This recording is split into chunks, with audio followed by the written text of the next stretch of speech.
आज हम आप लोगों को वर्णों के उच्चारण स्थान के बारे में बताएंगे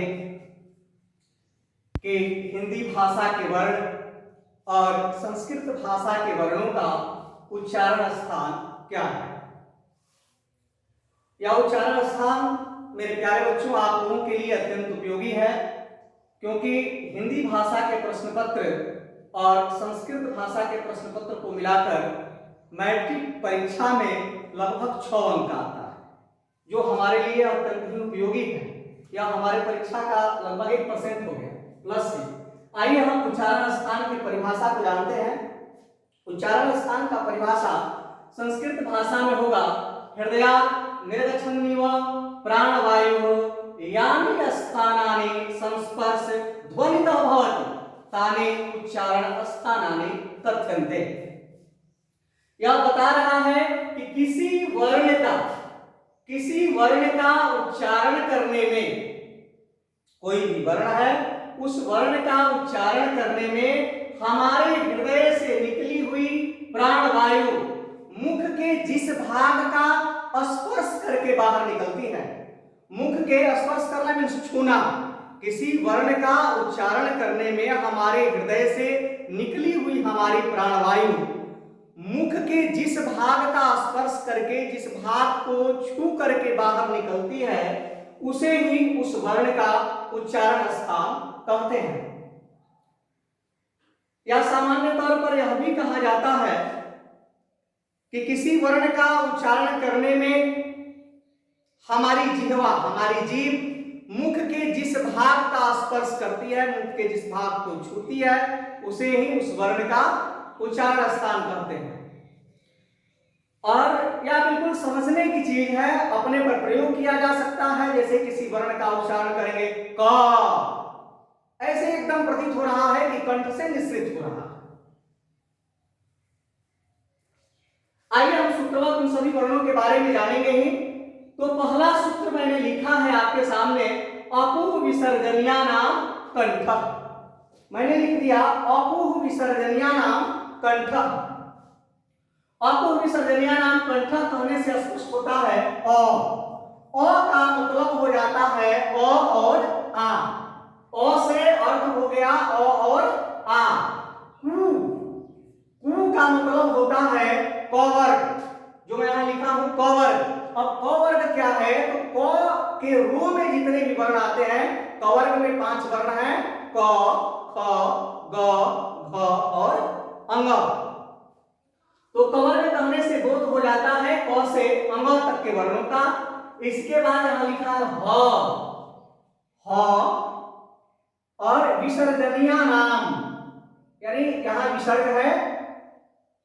इन समस्त वर्णों का उच्चारण कहां से होता है, कंठ से होता है। किन किन वर्णों का स्पष्ट हो गया, अ, आ, क वर्ग, ह और विसर्ग का उच्चारण कंठ से होता है। इसलिए मैंने यहां स्पष्ट लिख भी दिया है कि अ, आ, क वर्ग, क, ख, ग, घ, अंग, ह और विसर्ग का उच्चारण स्थान क्या है, कंठ। बोल के भी हम अभ्यास कर सकते हैं। आ एकदम कंठ से निश्रित हो रहा है। क, ख इत्यादि जो कह रहे हैं, एकदम इन वर्णों का उच्चारण जो है हमारे कंठ से हो रहा है। वैसे ही विसर्ग का भी होता है। आइए आगे चलते हैं। दूसरा सूत्र है हमारा ईचु यसानां तालु। ईचु यसानां तालु। ई, चू, य, सान, इतने वर्णों का उच्चारण तालु से होता है। यहां स्पष्ट है ई कहने से बोध होता है ह्रस्व ई और दीर्घ ई, जिसे आप छोटी ई और बड़ी ई जानते हैं। चू का मतलब होता है चौवर्ग, और जैसे क का अपना वर्ग है, वैसे ही च का भी अपना वर्ग है, च, छ, ज, झ और य। तो ये चौवर्ग हो गया। इसके बाद आ गया इस सूत्र में य, यहां मैंने य भी लिख दिया है। और इसके बाद आ गया सानाम, यहां तालव्य स है। इस स को हम तालव्य स कहते हैं। क्यों कहते हैं तालव्य स? क्योंकि इसका उच्चारण तालु से होता है। तालु कहां भाई? मुख के अंदर है।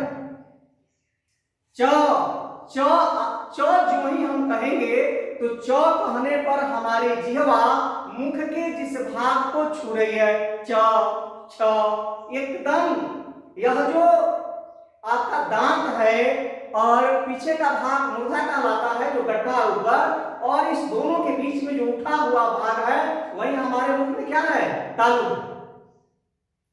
तो ह्रस्व ई, दीर्घ ई, च वर्ग, य और तालव्य स का उच्चारण तालु से होता है। इन वर्णों को तालव्य वर्ण भी कहा जाता है। आगे तीसरे सूत्र पर आ जाते हैं हम लोग। तीसरा सूत्र कहता है ऋतु रसाणाम मूर्धा। ऋतु रसाणाम मूर्धा में ये मूर्धा से किन किन वर्णों का उच्चारण होता बता रहा है। तो री कहने से भी ह्रस्वरी और दीर्घरी दोनों का बोध होता है। टू का अर्थ होता है टावर, ये हो गया र, आ ये हो गया षटकोण वाला स जिसे हम लोग कहते हैं, इसे मूर्धन्य स कहा जाता है। यहां मूर्धन्य स है और इसे षटकोण का स भी कहते हैं। तो ऋतु रसाणा मूर्धा, इन वर्णों का उच्चारण री, दीर्घ री, ये जो है आपको संस्कृत में मिलेगा। ये वर्ण जो दीर्घ री का है संस्कृत में मिलेगा, क्योंकि जब आप वर्ण पढ़ते हैं और उसमें स्वर वर्ण पढ़ते हैं तो हिंदी भाषा के अनुसार स्वर वर्ण है 11 और संस्कृत भाषा में स्वर वर्णों की संख्या हो जाती है 13। उसमें 2 वर्ण बढ़ जाते हैं और वो है दीर्घ री और ली, जो हिंदी भाषा में नहीं होता। तो मूर्धा से उच्चारित होने वाले वर्ण हो गए री, दीर्घ री, टावर। टावर में ठीक वैसे ही ट, ठ, ड, ढ और अड़ा। फिर हो गया र और स का उच्चारण स्थान मूर्धा। मूर्धा कहां है?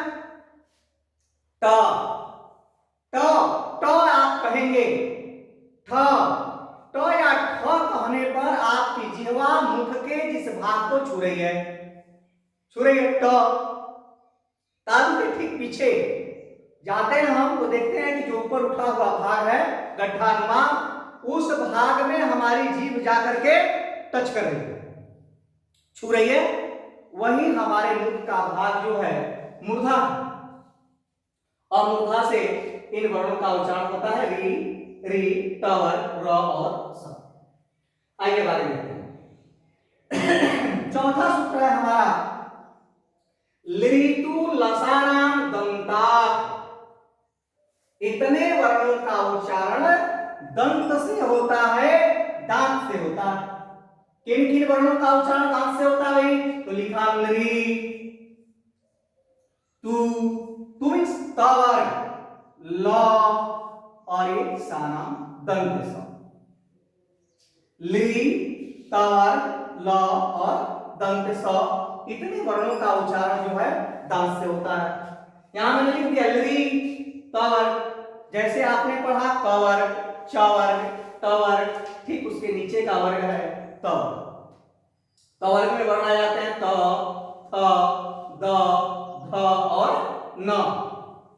और ये हो गया ल और दंत स, इन वर्णों का उच्चारण स्थान दंत। दंत मीन्स दांत। कैसे है? तवर को ले लेते हैं, त, थ, त, थ इत्यादि वर्ण का उच्चारण करेंगे आप इस वर्ग का, या जो भी सूत्र में ली, ला, तो हमारी जिह्वा क्या होता है? त कहने पर हमारी जीभ दांत को आकर के तुरंत टच करती है, तुरंत छूती है।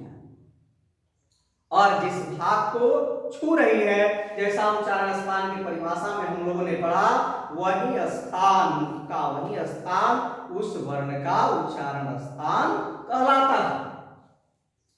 तो हम लोगों ने ये जान लिया ली, तवर्ग, ल और स का उच्चारण स्थान दंत है। पांचवें सूत्र पर आया। पांचवा सूत्र है उपू पधमानी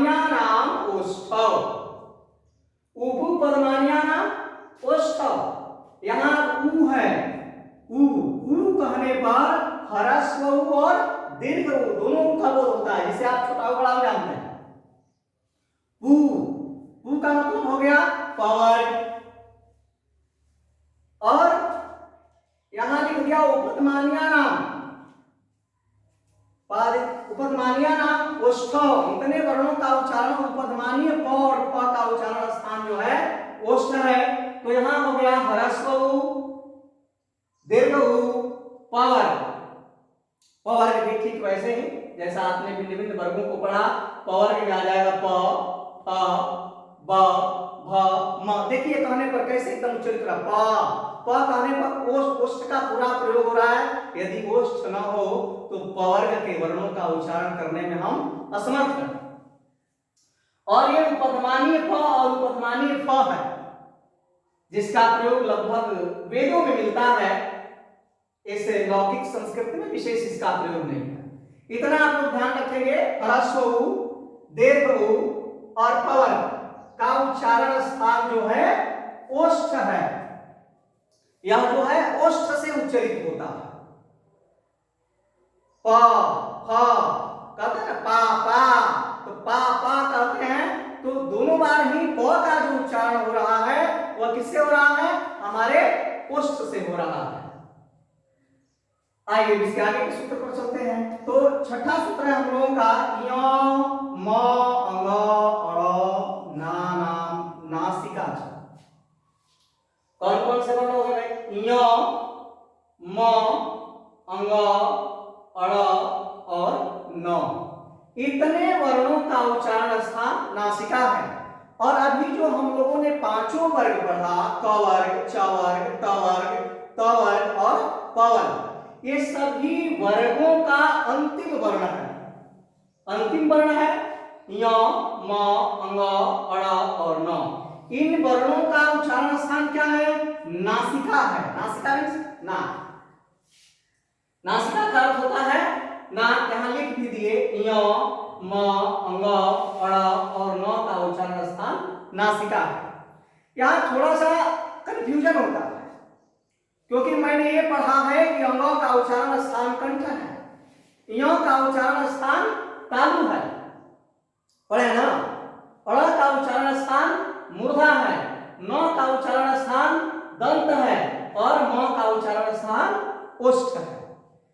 लेकिन इसके लिए एक स्पेशल सूत्र बना दिया कि अमन नाम नासिका छ, यानी जो भी वर्ग है उन वर्गों का जो अंतिम वर्ण है वह नासिका से उच्चरित होता है। और उसका उच्चारण स्थान यदि कोई पूछे, कहीं हमारे प्रश्न पत्र में भी आए, तो सभी उत्तर नासिका ही होगा। क्यों? क्योंकि ये सभी वर्ण जो वर्ग के अंतिम वर्ण है अनुनासिक वर्ण है, और अनुनासिक वर्णों का उच्चारण स्थान नासिका ही होता है। कंफर्म हो गए? कहीं भी चाहे वह किसी भी वर्ग का अंतिम वर्ण है, जहां भी हमें उत्तर के रूप में लिखना होगा, पूछेगा कि अंग, य, अड़, न और म का उच्चारण स्थान क्या है, तो हमारा सही उत्तर नासिका ही होगा। चलिए आगे बढ़ते हैं। आगे हमारे पास सातवां सूत्र है और यह कह रहा है ए दैतोह कंठ तालु। ए दैतोह कंठ तालु कह रहा है कि ये जो ए है, ए कहने से ए और ऐ दोनों वर्णों का बोध होता है सूत्र के अनुसार, और इनका उच्चारण स्थान क्या है, कंठ तालु है। ये एक जगह से उच्चरित नहीं होते। कंठ और तालु जब दोनों का सहयोग होता है तब ए और ऐ वर्ण उच्चरित होते हैं। आप उच्चारण करके भी देख सकते हैं। तो ए और ऐ वर्णों का उच्चारण स्थान कंठ तालु है। ए और ऐ वर्ण का उच्चारण स्थान सिर्फ एक भाग से नहीं, दो भाग से मुख्य होता है, और ए और ऐ वर्ण का उच्चारण स्थान कंठ तालु है। ठीक वैसे ही आगे लिखा ओ दौतोह कंठुष्ठम। ओ दौतोह कंठुष्ठम, यहां भी जैसे ए कहने से ए का बोध हो रहा था, वैसे ही यहां ओ कहने से ओ और औ वर्ण का बोध होता है। और ये ओ और औ वर्ण का उच्चारण स्थान क्या है? कंठस्थम। कंठ और ओष्ठ। कंठ समझ ही रहे हैं हम लोग, ओष्ठ भी समझ रहे हैं। तो कंठ और ओष्ठ के सहयोग से ओ और औ वर्ण का उच्चारण होता है। आगे नौवां और अंतिम सूत्र है हमारा वकारस्य दंतुष्ठम। ये सिर्फ व वर्ण के लिए बना है। व का जो है उच्चारण स्थान दंत ओष्ठ है, इसमें दांत और ओष्ठ व कहते हैं। तो हमारी जो प्राण वायु है यह दांत और ओष्ठ दोनों से रगड़ खाकर बाहर निकलती है, इसलिए व वर्ण का उच्चारण स्थान दंत ओष्ठ है। दंत और ओष्ठ है, दंतोष्ठ दोनों ही। तो आज हम लोगों ने जाना वर्णों के उच्चारण स्थान के बारे में, जो हिंदी भाषा और संस्कृत भाषा दोनों ही भाषाओं के लिए अत्यंत उपयोगी है। इसके आगे हम संधि समास, पहले संधि प्रकरण और इसके बाद समास प्रकरण को पढ़ाएंगे। मेरा एक निवेदन होगा कि अभी तक आपने यदि मेरे इस चैनल आदित्यम संस्कृत को सब्सक्राइब नहीं किया है तो सब्सक्राइब करें, जुड़ें, और यदि आपको अच्छा लगे तो लाइक जरूर करें। विशेष आगे धन्यवाद।